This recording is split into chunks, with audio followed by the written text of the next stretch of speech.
Hello and welcome to Piano Tech Radio Hour, the weekly bridge to the future of the piano tech community.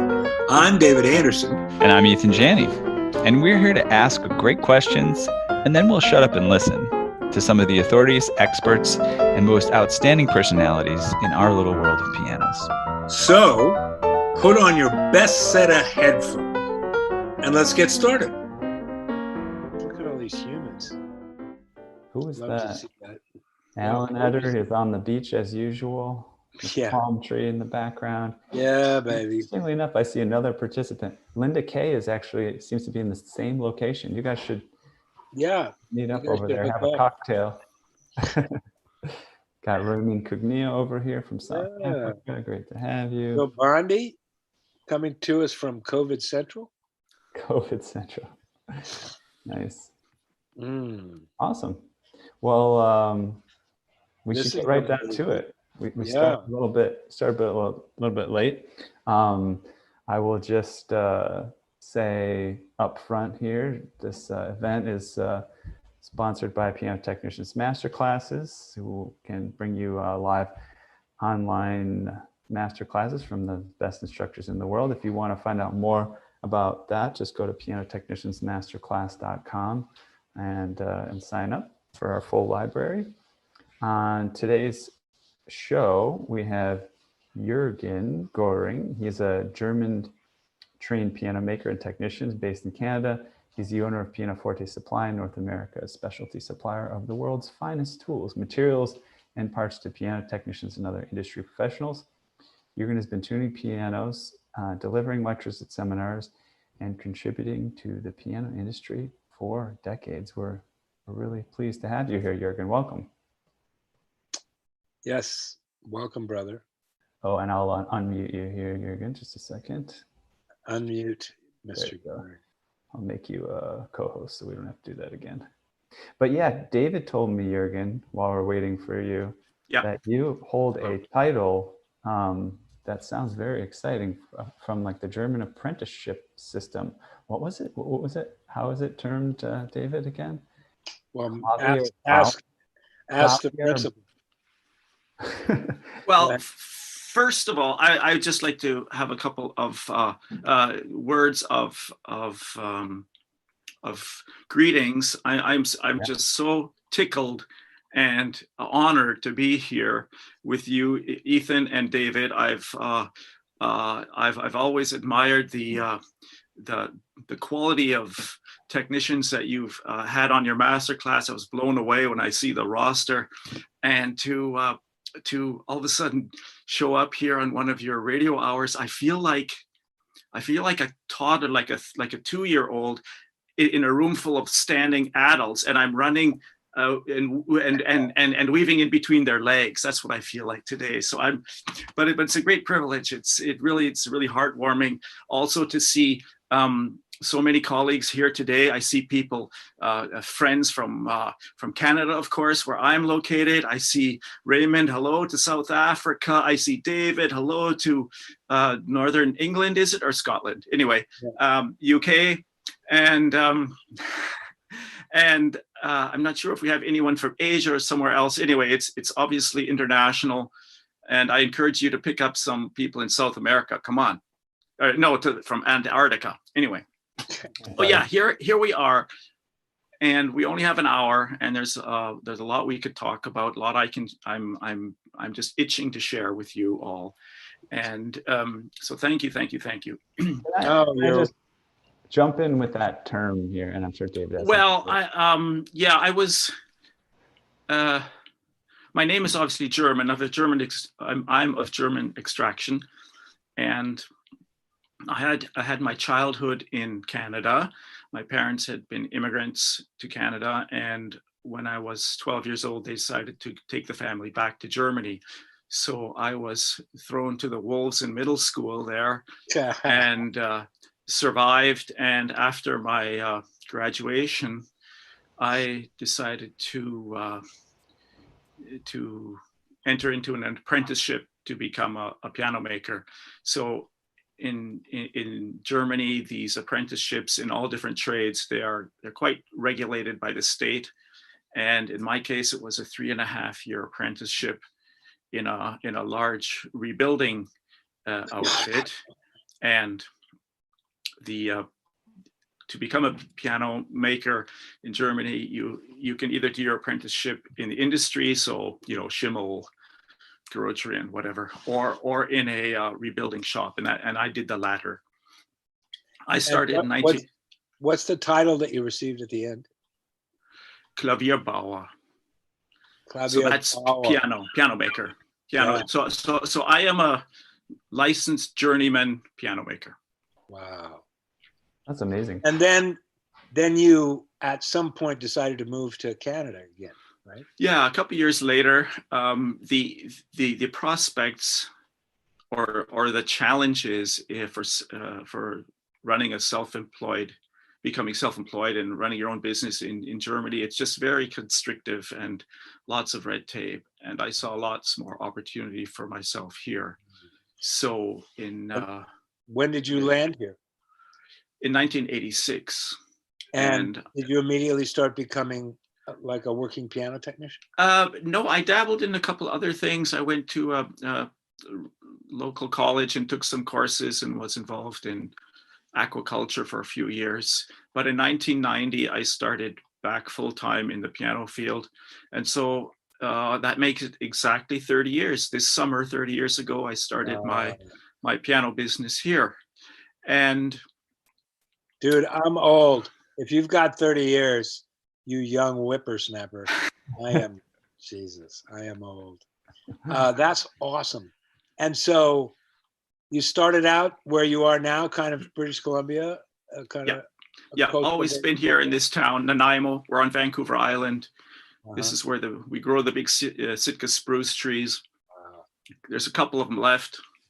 And so this is a question that's been burning inside me for years, and I've never asked it.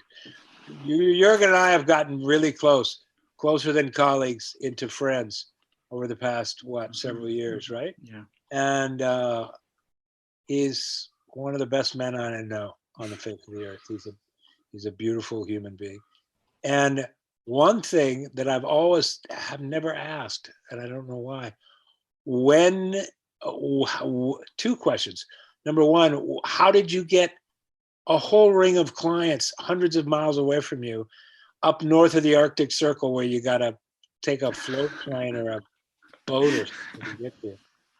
Yeah, I love variety. I would die if I were just in a job where I was at a desk pushing papers all day long or something. And I love to travel. I like to engage with different people. When I meet someone who is obviously from a different culture, they're, just by the way they speak or their name or something, my first question is always about their background, because I'm curious, different cultures, what they, their delicious foods that they have that I haven't found out about yet, and things like this. Anyway, so I had the opportunity, my wife at the time was had been a school teacher up in the Arctic of Canada, up in northern Canada. And we went up several times to visit. She'd actually been a music teacher there. And so she knew other musicians this is in Yellowknife. That's in Arctic Canada. It's a city of about 15,000 people, which is in the Northwest Territories, correct? In the Northwest Territories. It's the capital of the Northwest Territories. It's the biggest city for about 3,000 miles around. And although it's only 15,000 people, it's the seat of the provincial government. It's the headquarters for the military, the judicial system, the hospital system, policing, and so there's a lot of white collar workers there. People move there from southern Canada to get good paying jobs. Wow. And of course, they are clamoring for culture that they have left behind. And so I found a bit of an open market there for people wanting piano services. Wow. So over the years, so I brought my tools and, 2, 3 pianos of friends, and then word got out. And so I up to this year with the COVID related thing. By the way, just 2 words on this whole health thing. You know, I thought that yeah, I would dress up a little bit for this occasion, and I've got my special tie here. So just to honor the what's going on. Now I get that. Yeah. Get that. So anyway, so up until this year, I didn't make a trip up north. I couldn't. But up to this year, I'd been going up there once or twice a year to tune pianos, and I've made all kinds of very interesting connections and had all kinds of adventures up there. And one of the souvenirs that I brought home is right here.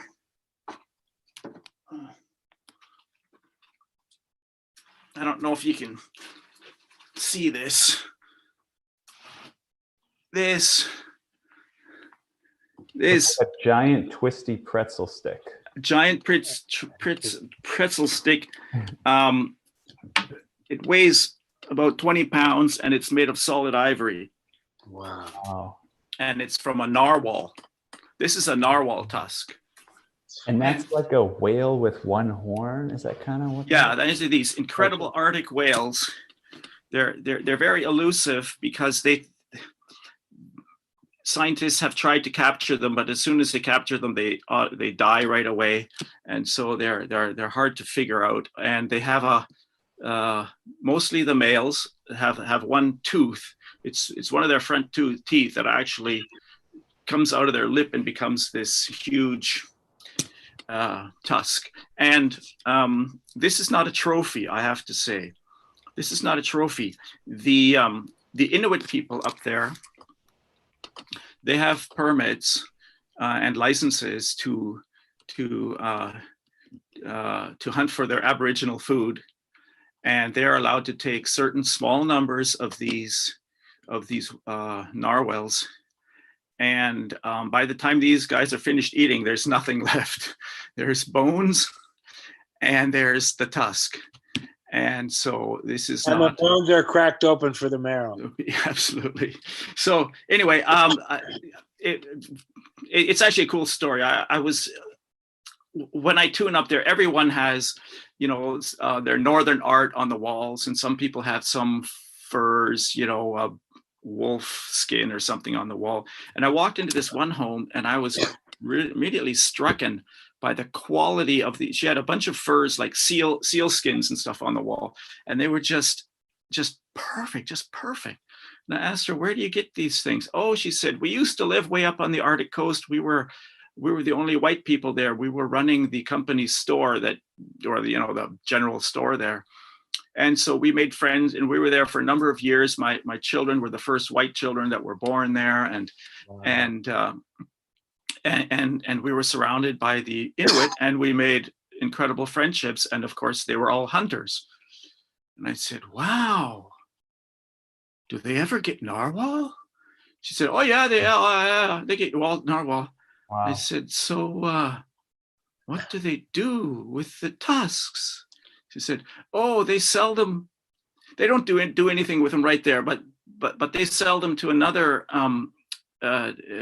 group of Inuit 100 miles down the coast who have a tradition of carving. So they create these interesting carvings. I said, oh, wow. Gee, do you still have contacts up there? Oh, yeah. Anyway, you can see where this is leading. Oh, and so anyway, through this friend of mine, I got this tusk, and it came with the official tag of with the hunter's name, where the animal was taken, signed off by the conservation officer. I actually needed an export permit to export it from northern Arctic Canada into southern Canada.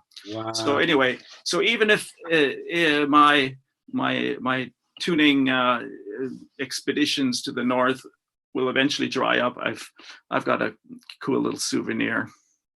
So that's an amazing story, Jurgen. I love that. And just typical of, I'll bet, some insane, beautiful characters that are up there. So tell us how you got from working piano technician to working piano technician and proprietor of the best boutique tool and supply store in the world for piano technologies. Yeah, well, like I said, I'd had my training in Germany, and when I started my business here, I was I'd still had lots of contacts to suppliers in Europe for tools and supplies, and I opened accounts with domestic suppliers here. And when I went around tuning pianos, I noticed like even the pianos were different. I came across these pianos that had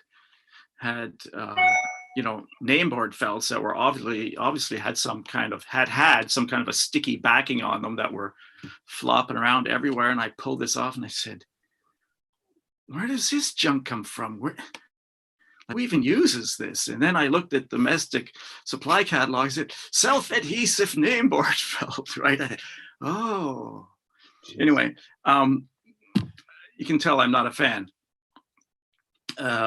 Because anything with tape will eventually, sooner than later, fall off, and it's really not anything we should be using in pianos anywhere, in my opinion. So I had been using my European contacts for supplies for my own work, and just because that was what I was used to, and so on. And a lot of the stuff that I thought was superior to what I could find here anyway at that time. And so at some point, colleagues would say, gee, where's that? What's that? Where do you get that? Where can I get that? So I brought a couple things in for local friends and local members of our PTG chapter here. And I never had the urge to start a little business on my own until pressure kind of grew, and at some point I just had with one of the domestic suppliers, I had a very strange encounter, let's just call it, and I thought to myself, wow, anybody can give better service than that. Like that's like the worst service in the world. And so in 2004, I started my little business on my kitchen table with chapter members around me, and it's kind of taken off in its own way. And my idea was never to compete with the big companies and the good companies that are out there, who are long established and have long lists of clients and so on. My intent was always to expand the palette at the buffet, essentially, for piano technicians, to bring in stuff that is hard to find or unavailable, to come up with tools that are just really high-end and professional. My target was always the high end of the market, and not the do-it-yourselfers and competing on price. And in retrospect, it was a very wise choice for me, because I'm really I'm really a very poor salesman, honestly. I could not close a deal if my life depended on it. But I have you have the goods.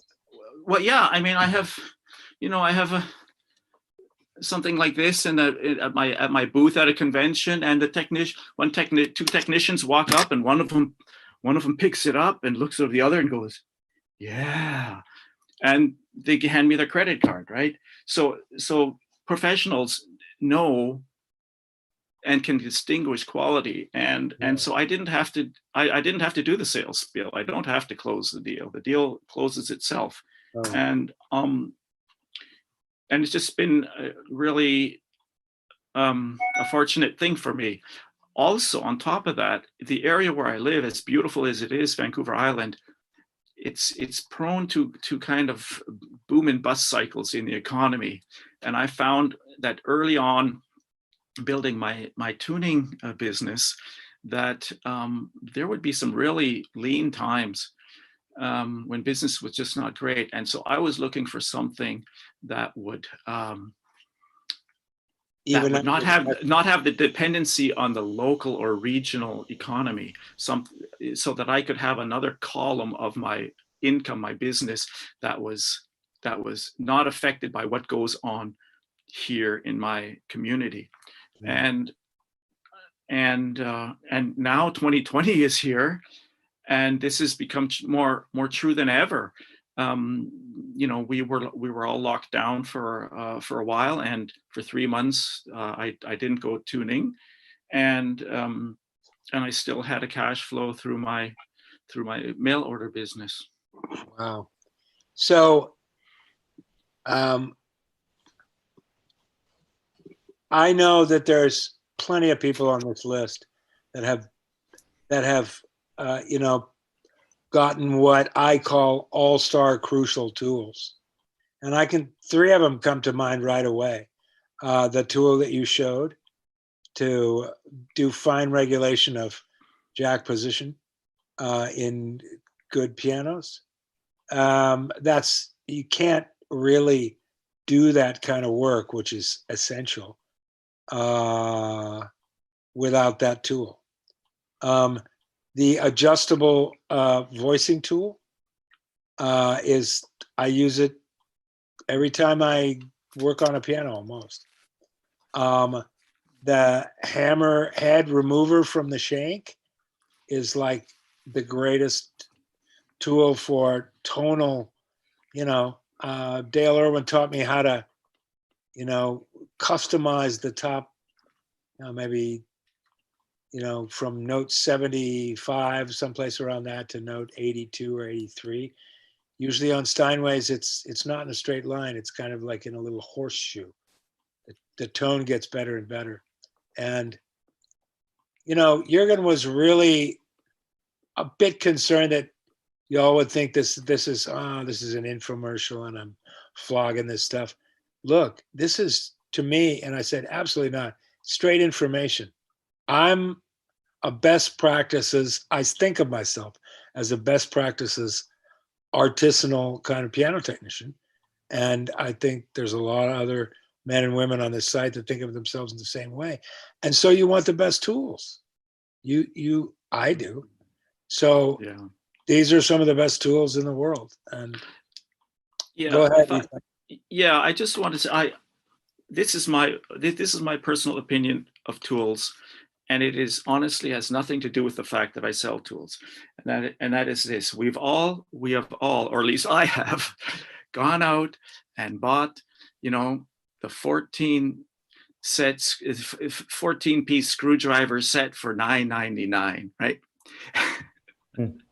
And I have all, and I've probably done it twice, and I've always lived to regret it. In fact, every time, the only tool purchases that I've ever regretted and consistently regretted was when I bought a cheap tool, right? Because what happens when I buy a cheap tool? The screwdriver jumps out of the slot and jams into my finger, and I start bleeding. The screwdriver will mangle the head of the screw, and eventually the screwdriver will break or bend or pair of pliers or whatever. So it leads to personal injury, damage to the workpiece that I'm working on, and tool failure and frustration. And in the end, what happens? I go out and buy the professional expensive tool after all that. In other words, the cheap tool ends up being the expensive tool because I'm buying the expensive one and I bought the cheap one. Now I am not. It reminds me of what Warren Buffett says about like the lottery. He says it's a tax on stupidity. And again, myself among the victims, right? But it's like cheap tool purchases are kind of a little bit of a tax. Now I would be the first to say, and I get people, new technicians starting out and whatnot, and they ask me, okay, well, what tools do I need? What I want to buy this and I want to buy that, and I say, wait a minute, slow down. figure out what do you really need right now. Don't buy, if you're just starting out learning about pianos, don't buy a $400 voicing tool, right? Get some decent wire bending pliers and a decent tuning lever and so on. And so figure out what tools you want, and then don't buy as many tools as you can. Buy the best tools you can for your budget. Because we are professionals. We're not weekend warriors. We're not do-it-yourselfers. We're professionals, and we need to invest in ourselves. And in like what we're all doing right now, we're all investing in ourselves by having these conversations, but also in our tool purchases and whatnot. Those are investments in ourselves and our business. It's going to make us better technicians, as David said, give us better results, and further our business. So that's kind of my 2-minute spiel there on tools. Ethan, what do you got for us, brother? Yeah, so from the chat here, we got a few little comments here. We said Brent Witten is sharing something that does not leave this room. He said he spent so much at Jurgen's booth at the St. Louis convention, he was afraid to tell his wife. That actually sounds like he eventually had to, some sort of like cathartic admission or something. Brenda Ming, I love those flexible screwdrivers too. Let's see, Bruce Gibson, doesn't look like the extractor is available anymore, with a frown face. David Voice, I would like to put the question, do you see any good tools and or materials beginning to come out of China, where after all, so many pianos are made? Great question. To develop. Do good tools come out of China? Is that the question? Yes. Yeah. Are there any good tools now coming out of China? Well, I'm sure there are. I mean, you know, Chinese build rockets and nuclear reactors and everything else, and they have the capability of building just as high quality stuff as anywhere in Europe or North America. The problem is that, and you know, quite honestly, I am not currently looking for, like, let's say I have pliers that, you know, whatever. Let's hear, whatever. Here, this is an example. These are scissors, right? I use these for cutting damper felt, and these come from Germany. I've been to the place where they make them. They are superb quality for the cost, and so I am not out there looking around for new sources that are maybe $2 cheaper or even $10 cheaper. So I'm probably the wrong person to ask if there are good tools coming from China.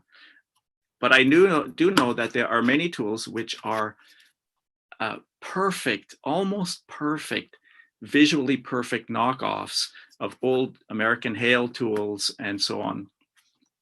But you know, I've heard of technicians telling me they had some pliers for, what was it? For key bushings or something. And they were using them and the handles just bend, right? And so they send them back to where they got them. And sure, there's a warranty. So they reach into the bin where the same one came out and they send them another one. Well, it's the same thing, right? That's so you know, so I'm not looking for, you know, I have a reputation. I'm trying to build my reputation on quality, and that up to now has, you know, excluded Chinese products, quite frankly. Got it. We got some more things from the chat here. Good. Let's see. Lynn Rosenfeld, to fully capitalize our business with the best tools is less than 2,000. Big deal. That's what she said. Exactly right, man. Let's see. Jim Kelly, tools are an investment. Pity the fool that buys a cheap tool. Oh, rhymes. Nice. Let's see. Cy Schuster, I think people would like to hear the story of the Werson Belt Factory. That sounds like a Oh, yeah. Charlie and the Chocolate Factory kind of thing. Yeah. Okay, that's a big story. I'm Right. probably Yeah, not. like I'm Wheaties. probably not the one to talk to. But you know what? If you go on YouTube, there's an amazing video. It's about a 5-minute video. Just Google Wurzen felt making, and you'll see Jack Brand He's the guy. walks you through the factory. There's a little, for my taste, there's a little bit not enough in the factory, and lots of yada yada with the pianos. But the yada yada with pianos is with Steingraber, so that's pretty sweet. And Weikert felt hammers, correct? Yeah. It's Weikert and Udo Schmidt-Steingraber and Alexander Kerstin and these giants, right? And but I can say with Jack Brand, I got in touch with Jack Brand because of these Wurzen punchings. Let me see. I just happen to have a little bag of them here. Anyway, these ones, you've probably seen them or heard of them. And it turns out that Jack Brand is Canadian. He lives in Canada, in Toronto, and he's multi-generational felt makers and from Germany, and his company, his family decided they wanted to branch out and get a plant going in North America. So he's got a felt company in Toronto that doesn't make any piano felts. They make all kinds of other technical felts and for other craft purposes and so on. But anyway, I got talking to him on the phone about these punchings, and he started telling me the whole story, and he talked for about an hour. And then I finally said, so this piano felt, that's like a big part of your business then, isn't it? He said, well, not really. It's about 2% of our business. Right. But he's a piano geek. Well, the thing is, the piano felt, he said, it's so specialized that when they develop that, it has all kinds of trickle-down effects for their entire rest of their production. They have been, by figuring out how to do this piano felt, they've been able to produce other products for the pharmaceutical industry and whatnot, which have earned them millions of dollars. So correct me if I'm wrong, Jurgen. The first breakthrough was the wall fell down and they could have access to this particular kind of felt that grew in a particular place in what was Eastern Germany, but now is Germany. Is that correct? Yeah. What happened was when the wall came down in 1989, and Jack's grandfather had a felt company In Leipzig. Just close to the Wurzen factory, and which had been expropriated during communism and whatnot. And when the wall fell down, the people who had been expropriated had the opportunity to go back to East Germany and to essentially buy back their old land and production facilities, right? In all, whether you were a farmer or whatever. But so Jack and his father went back and looked at the factory, but there was nothing left to save. It had just been let go. But down the road was the Wurzenfeld factory, and so they got involved with that company and essentially saved it from going under. Right. But Jack and I struck it off in a pretty cool way, and then. A few years later, in what year was that? Oh God, I forget. 2008, I think. Eight or nine, yeah. No, in 2008, there was a Canadian Piano Technicians Conference in Toronto, and I got in touch with the organizer. I said, "Listen, Jack is in Toronto. Bring him in for a seminar. He's never met any piano technicians in his life in Canada or North America." And he came there, it was a great show, of course, with all his felt samples and whatnot. And that led to him being presented at the Grand Rapids PTG annual convention in 2009 and 2008. Anyway, and then at the next one, which was in your neck of the woods, David, it was down in California. Yep. That's where Jack then got introduced to Dale Irwin and all these other people. So, and where the first idea of let's build an old style piano hammer from this felt, and that was a revolution. Now, basically, that was already in the. I'm sorry, as I understand it, that was already in the works. Already in the works with Renner, between right. Renner and Wurtzen. That's exactly right, and that was a huge revolution. Yeah, I know that Udo took off all his hammers and retrofitted every single piano in the factory, and all the pianos he controlled in Germany and France with Weichert hammers. And man, they were just a huge step up in terms of ease of fitting and ease of voicing and just incredible sustaining hammers. Right. Well, I'm not the I'm not the hammerhead that some of you are. I see some real experts here in the crowd, and my expertise is more somewhere else. But can I deviate? Can I go somewhere completely different? Go for it. Oh, absolutely not. It's the crazy train. During all this shutdown and whatnot, it's been I'm not the only one. I'm sure I had an opportunity to kind of twiddle thumbs and think about, well, what am I going to do with my time? And I've had this old piano that I've dragged around with me since my apprenticeship. Actually, I picked it up from a fellow apprentice, an old German grand, and it's called a Westermeier, which is a complete unknown company. But I love this piano, and I dragged it around, hauled it from Germany to here and back and forth and everywhere. And anyway, and it was always my dream when I retire to rebuild this thing to its former glory. So this is an 1872 piano. Jeez. but it's for 1872, it's a really interesting piano. It's really cutting edge. It has all kinds of features that today we consider highly modern. For example, the soundboard has a huge cutoff bar in the treble section. It has lots of ribs, and they're fanned out like this. They're not parallel. They're splayed out like this, and they are curved. The ribs have a curve to them, and so although the soundboard was pretty much shot, it's still, after almost 150 years, it still had crown and bearing.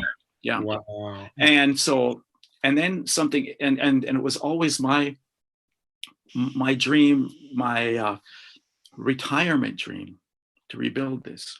And then a couple of years ago, something kind of tragic happened in my family.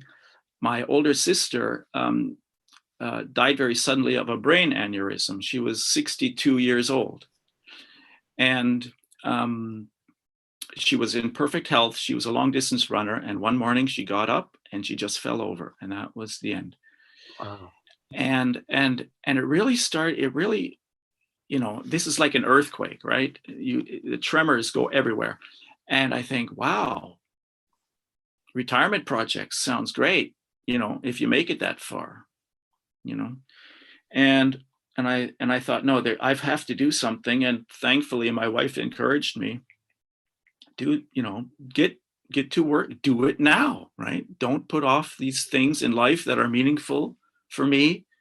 Start it now. So, with the help of some inheritance then from my sister's estate, I actually sent the piano down to California to Dale Irwin. Wow. And then I flew down and we built the soundboard, and we put in a new soundboard. Oh. And we built it to the old specs. And then that's I had just sent the carcass down because I didn't want to deal with the action and keys and everything and cross border. Anyway, we got that all back up here. And so it's sitting in my studio. Yes, during COVID, I also converted a 4-car garage into a workshop / studio / man cave. It's just a beautiful place. And it's in there now. And so now it's time to get on the action. So, and the action, it's a patented action. It's completely back-ass word crazy. So I don't, so you're all familiar with repetition levers, right? And whippings and what that looks like, if you can kind of picture that in your mind. So look at this. This is a piano key that has the repetition lever mounted on the key. And I'll see if I can do this. And instead of a whipping, we have an articulated hopper that moves like this. The monkey man. And I'm not sure if I can completely simulate this. Anyway, this thing kind of sits on here like this. And what touches the knuckle? That thing on top? This thing. The knuckle is this. The knuckle kind of goes on here like so. Oh, wow. Right. Jeez. And so anyway, it looks like it looks alien, man. It looks trippy. Yeah, it is. It's like Papa Geppetto made this or something, you know. Yeah. It's crazy. So and when I first got this piano, I was still in my apprenticeship. It took me months to even figure out how to regulate this sucker, because there's so many crazy moving little parts and adjustments and everything. So as you can see, the hammers had been redone at some point. I had these refelted, and I think they're pretty good. They're pretty hard. They need some serious voicing, but other than that, that's on my to-do list. And while I continue to do my business, run my business, and serve my clients here locally and people out there in the world, I want to pursue my own dreams, because that's what life is about. It's about, if you have a dream, you've got to chase it down and grab it and wrestle it to the ground. That's right. Just talking about that in the phone call before this. It's a weird balance about destiny, because in one sense, you have no control whatsoever. Destiny is destiny. Yeah. Destiny is beyond us.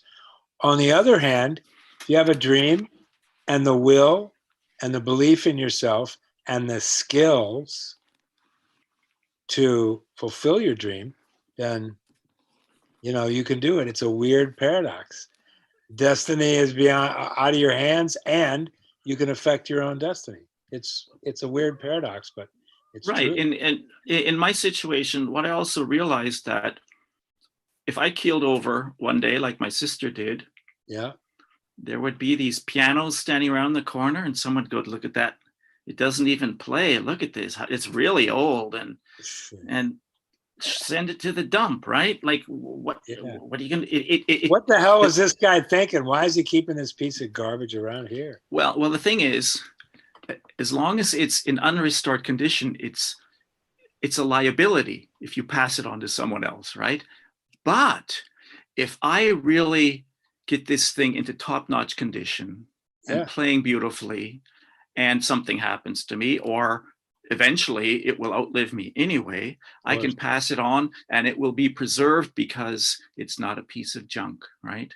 That's right. And so these old instruments, we are not their owners. We're stewards, and it's up to us. It's up to me to ensure that this thing doesn't get lost, go into the dump on my watch. My responsibility.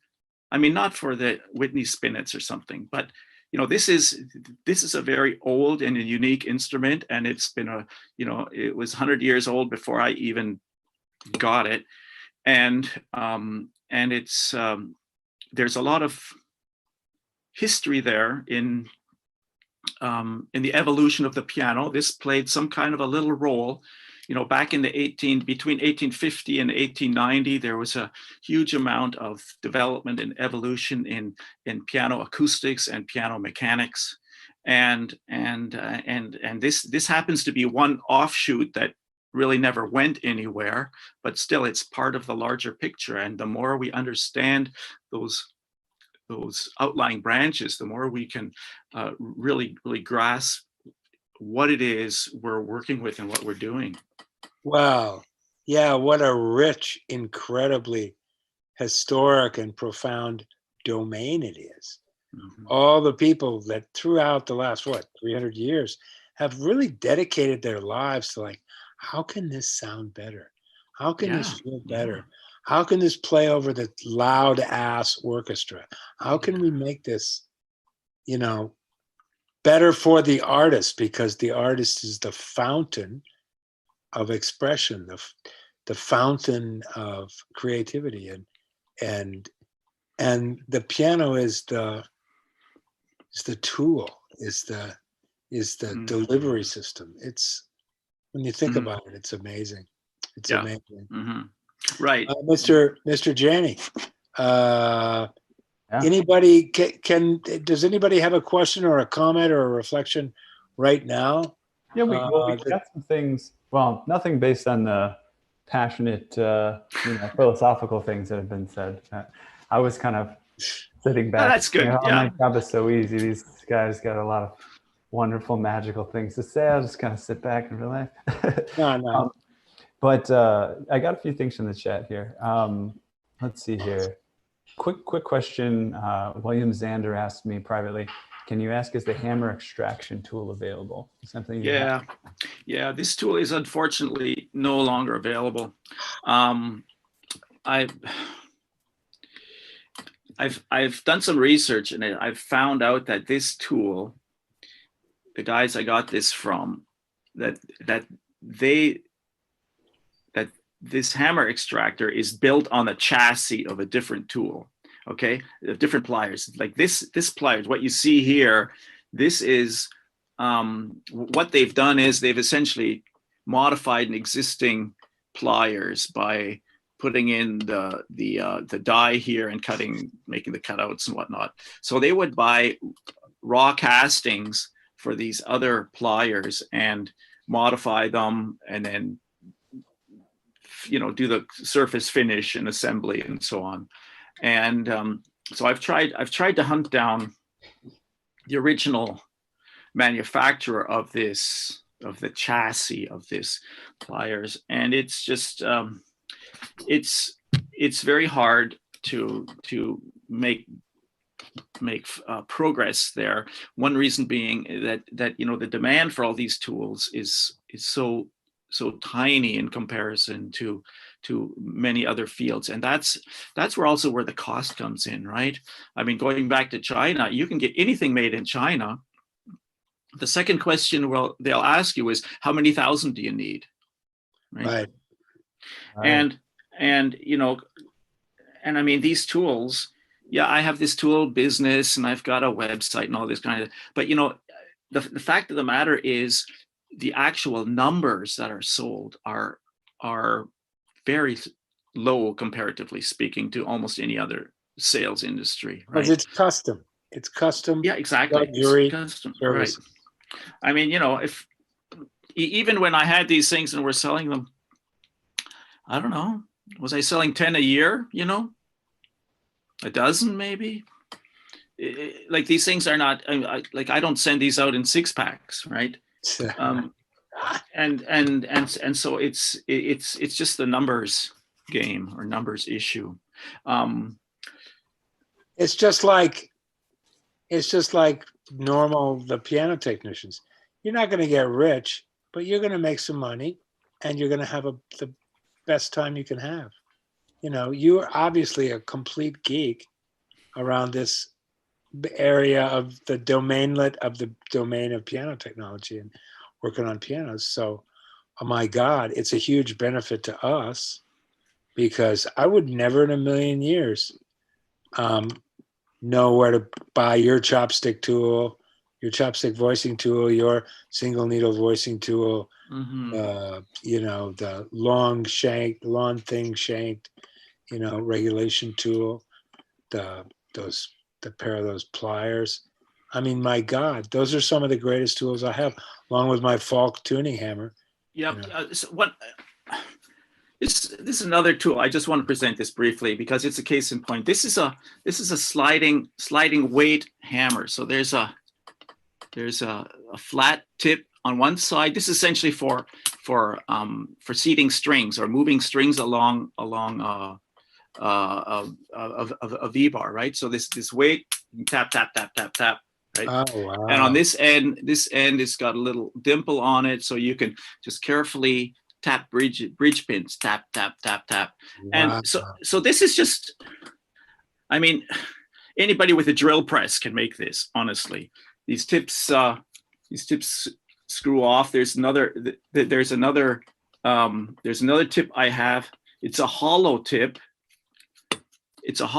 And I use it for tapping strings down onto bridge pins. The hollow part goes over the bridge pin, and I tap tap tap, right? And so I've tried to find someone to make these for me at some kind of a reasonable cost that I could pass on to the end user, because I think this is the cat's meow. Do you think I can find any machine shop who is willing to make a dozen of these for, you know, under $100? No. So if you have I have blueprints for these. If someone wants to make their own, send me an email. I'll send you the blueprint. Happy to. And if someone has a source where someone can crank these out for $50 or something like that, let me know. But I've kind of given up the search because I can spend a lot of time trying to chase down sources, and there's, you know, between this and other things, there's a lot on the go, and there's only so much time I have to chase down small things. But yeah. So we're getting close to wrapping this up. Yeah. Tell me what two are the most precious gifts you get from being in this world, from being a skilled piano technician. Wow. The way you ask questions, it touches my heart, David, because my answer is relationships. You know, I've met some of the craziest people and some of the most beautiful people through my work, both tuning and servicing pianos, and also through my supply business. I just feel so very blessed. You know, as piano technicians, we work very much in isolation. We work for ourselves, and many of us are not that organized or that tight with piano technicians organizations or the PTG or wherever you might live. Raymond in South Africa, I'm not sure if you have colleagues there that you have regular exchange with or whatnot. But the fact is, we work a lot in isolation. And through my supply business, I've been able to, you know, meet technicians from all around the world. Right? At conventions. I mean, I guess anyone can go to a convention and meet people from all around the world, but as a supplier, they kind of come to me somehow a little bit, right? Yeah. And a lot of the people there, and there are a number of people that I've met who not only have become a huge source of inspiration and mentors, but they've also become really, really dear friends of mine. And that is, if I were to say, was there one benefit from my supply business, the biggest thing I would say would be that. Wow. That's profound and beautiful, brother. Beautiful. Mr. Jani, why don't you take us home? All right. Well, thank you for that, Jurgen. I mean, Yes, I'm really impressed. I mean, I had some conversations with you as one of the number of people that know you throughout the industry, but I feel like just today I'm seeing a really interesting, deeper level from hearing about your cold shower in the morning before preparing for the event. And you just seem to have such a lot of vitality and passion, which I'm really appreciating today. We put some links in the chat there. If you want to give us some feedback, both constructive and positive to help us make this better, there's a link, and there's also a link to sign up for supporting this project at $8 a month, which turns out to be like less than $2 a episode. You get access to all the recordings in one place afterwards. And in addition, just want to announce really quickly, I'm still setting up the page to kind of promote this, but we're going to try something new on Wednesday evening, 7 p.m. Eastern time, 4 p.m. Pacific. We're going to open up some of our private content to the wider audience. We're going to watch the first half hour of Boaz Kirschenbaum's lecture on voicing. And he mentions some of Jurgen's tools and shows you how to use them as well in there. And it's going to be pretty affordable to join. It's just going to be a one-time thing. We're going to put it up and then we'll take it right down, but you'll get a chance to see what that content is about. We'll watch the half hour and then we'll take a half hour to discuss. You can sort of enjoy and relax on Wednesday evening. If you're an $8 member already, you have free access to that. And if you have any other subscription membership, you also have free access. So those are the easiest ways to get on board. But we'll also if you just want a one-time thing, we're going to charge $15 to show up and check that out. So everybody here is welcome to join. Easiest way to join would be that $8 a month subscription that I put in the chat. And just want to make sure I get that out there. And after putting some promotion, just thank Jurgen again for joining us. It's really been a pleasure. And I hope, you can join us again at some point to speak some more. It's been really wonderful. This feeling of community that we have at the end of every hour. This is what, the 10th one or something like that, Ethan? Oh yeah, we're on to 15. Yeah. It's ridiculous. And the feeling of bonding and community and brotherhood and sisterhood.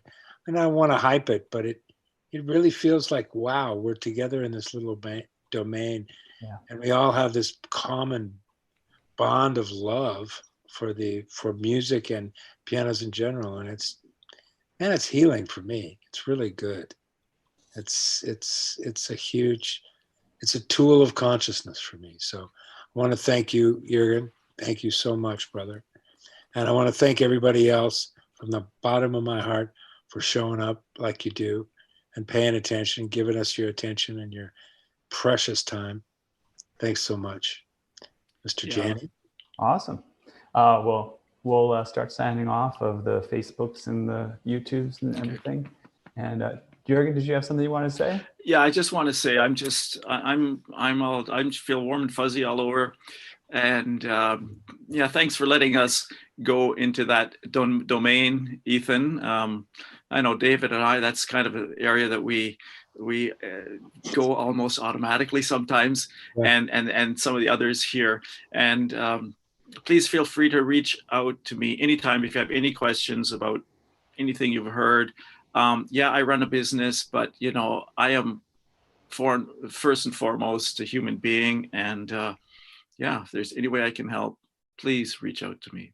Thank you. That's awesome. Thank you. Thanks so much for showing up. It's been all right, kids. Great. Be cool now. Cool. David, remember to stay on for a second on Zencastr. Same thing to you, Jurgen. You got it. Hop on the social networks, and then I'll end the Zoom chat in just a moment. So thank you all for joining us. We'll see you again soon.